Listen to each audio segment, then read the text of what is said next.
Hello everyone, Juxtaposition here. Today's video will be entitled Port Authority Military Murder. And you do know that all port authorities throughout the whole world are controlled through military intelligence. And it is not unusual to have a military base, army base, or a navy yard or facility nearby. Ports are important for importation of goods and services, and they are important for the exporting of goods. The container business has taken off because that's the intermodal system whereby you can have a 20-foot or a 40-foot long container. You can have a refrigerated container in the business that is known as a reefer. You can put food and things that need to be refrigerated into containers, and then you lift the containers on and off the ships with a crane device known as the Trojan horses. The containers can be loaded onto railroad chassis and put onto trains to be sent inland, or they can be mounted onto a chassis and be hauled by a tractor truck. So that extends the port facility inland. And therefore, it extends martial law, military law, maritime law from the sea, the law of the sea, inland, along the interstate highways where the truckers drive the containers, or where the railroad trains haul the containers to hubs, transportation hubs, to be redistributed from the railroad yard to a truck to a store, right? It's the intermodal transportation system. We've been introduced to this through many characters in my stories, from Jose Menendez, who began his career in an intermodal transportation company in Cicero, Illinois. Then he ended up later working for RCA and getting into the porn industry in San Fernando Valley, in Canoga Park, and Woodland Hills, and working with RCA and Columbia and CBS and, the companies up the food chain. I don't think that the big companies that you know, like Disney, want you to know that they're in the porn industry, but they control the channels of distribution. So since porn is so ubiquitous and available everywhere, I think that implicates CBS, RCA, Disney, Warner Brothers, Sony, Amazon, Jeff Bezos. They're all buttering their bread with pornography, amongst other products. But getting back to the Port Authority military murders, I'll just give you a few examples. This is just a tiny sample size of all the military murders which are carried out on behalf of our bankers, who are the anthropologists that control our society. They decide what's exported. They decide what's imported. So if you're in the coffee business, like Abigail Folger's father was, what goes nicely with coffee grounds? Then cocaine or other drugs, right? I mean, you just put it on the container along with everything else. So you can import and export weapons, coffee, bananas, food, beef jerky, coffee, cocaine, heroin, body parts, who knows, you name it. So in February 1898, we had the sinking of the United States Maine in the port of Havana, Cuba. This killed 266 sailors. This is hard to believe because the ship is guarded by the United States Marines, who do a pretty crackerjack job of that. And William Randolph Hearst coined two phrases. The first one being when asking his photographers if anything was going on in Havana, they said, no, nothing's going on here. And he said, you provide the photographs and I will provide the war. Words to that effect. Can't really verify that quote, but it's out there.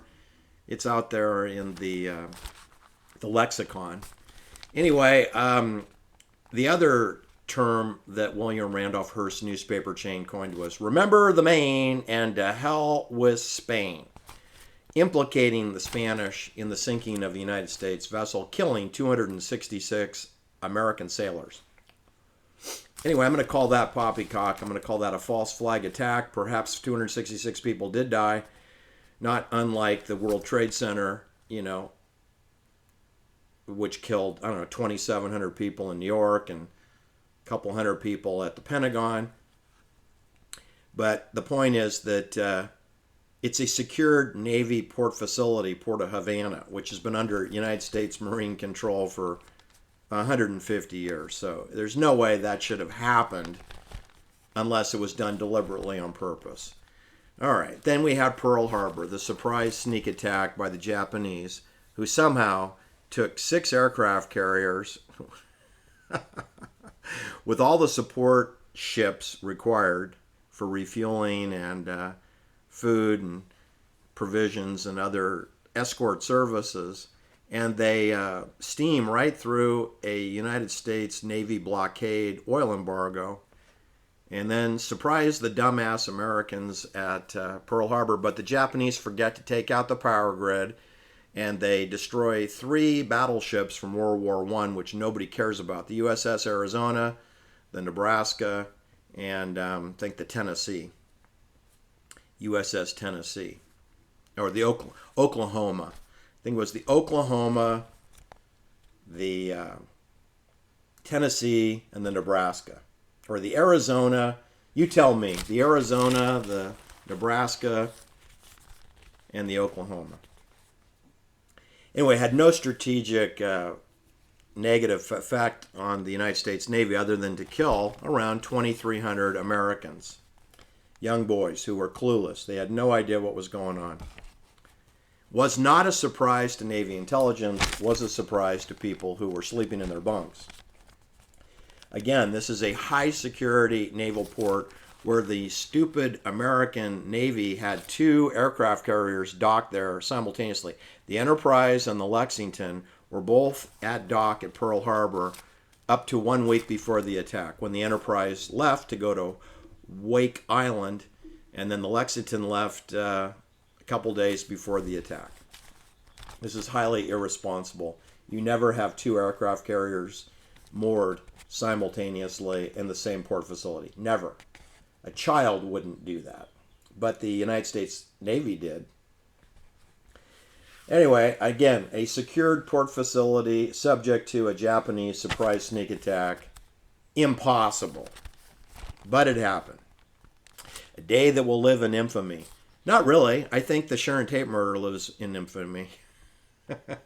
9/11. These are all false flag attacks. And they're all done in port facilities. So we got the USS Maine in Cuba, Havana, Cuba. We got Pearl Harbor in Honolulu, Hawaii. We got the World Trade Center destruction of 3 buildings by direct energy weaponry. Controlled demolition. You betcha. Not fires, not airplanes. It's impossible. In the Port of New York, a secured port facility. How does that happen if it isn't an inside job? It can't happen. It's impossible. And the authorities destroyed the crime scene immediately. As soon as they could possibly destroy it, they did, sending the debris off to China. So you can't look at it. All right. And we had the Summer of Love in San Francisco, Haight-Ashbury. That was effectively June 1967. But before that, in 1965, Haight-Ashbury, which is military intelligence out of the Army Presidio base in San Francisco, which has been Army intelligence since 1776, when the Spanish built the Presidio. They were been set up there for hundreds of years, right? Anyway, they wanted to set up the Summer of Love and any resistance to the Vietnam War, which was now underway, through the Bay of Tonkin fake, phony attack of a fishing boat, I guess, against the USS Maddox, the same name as Charlie Maddox, Charlie Miles Maddox. He had a destroyer. involved with the Bay of Tonkin incident, where a plywood fishing boat allegedly assaulted a USS destroyer, the Maddox. So we had a 10-year war in Vietnam when no Americans were harmed in the Bay of Tonkin, but we still had a 10-year war and lost 55,000 Americans in a CIA military intelligence Operation Phoenix search and destroy CORDS program experiment, prisoner dilemma game experiment. We had George Sulivan controlled the lease on the Filmore Auditorium in 1966. That auditorium was going to be needed for Bill Graham, whose real name is Wolf Grajanka, from the Bronx. He was brought out in 1965 to promote free concerts at Sharon Meadow, named after William Sharon, a banker who became the senator from Nevada, Silver Legacy State, Nevada. William Sharon was the senator of Nevada. He was a banker in San Francisco. He got a meadow named after him next to the conservatory near the University of San Francisco and Lone Mountain Campus for Women, Jesuit, a couple blocks from Haight-Ashbury. This is where Timothy Leary uttered those infamous words, tune in, turn on, drop out. Well, anyway, Bill Graham was going to need an auditorium to continue to promote those Warner Brothers and Columbia Records artists who would appear at the free concerts at the theater to continue the drumbeat of anti-war honeypot operations. But I guess George Sulivan didn't agree with the program, so he had his head blown off on August 2nd, 1966, in the port of San Francisco at around 2 a.m. in the morning. And then in 1989, Huey Newton, who was the president of the Black Panthers and who was a part of the Haight-Ashbury anti-war protest movement, who it's very possible that Charlie Miles Maddox met Huey Newton. It's possible. It's very possible he knew Bill Graham. And he knew Louis Jolion West and Timothy Leary and Hunter S. Thompson and Ken Kesey and Sharon Tate's father, Paul Tate, and Abigail Folger's mother, Abigail Folger, her mother, Enos Mejia. And the reason that I say Charlie Manson knew these people is that that's where his parole officer, Roger Smith, shared an office with those people in Haight-Ashbury. And it's impossible for Charlie to go have a meeting without running into Hunter S. Thompson or Timothy Leary or Abigail Folger's mother or Sharon Tate's father. I mean, they have offices there. So they're all there. They all work in that neighborhood. It's a military-controlled neighborhood.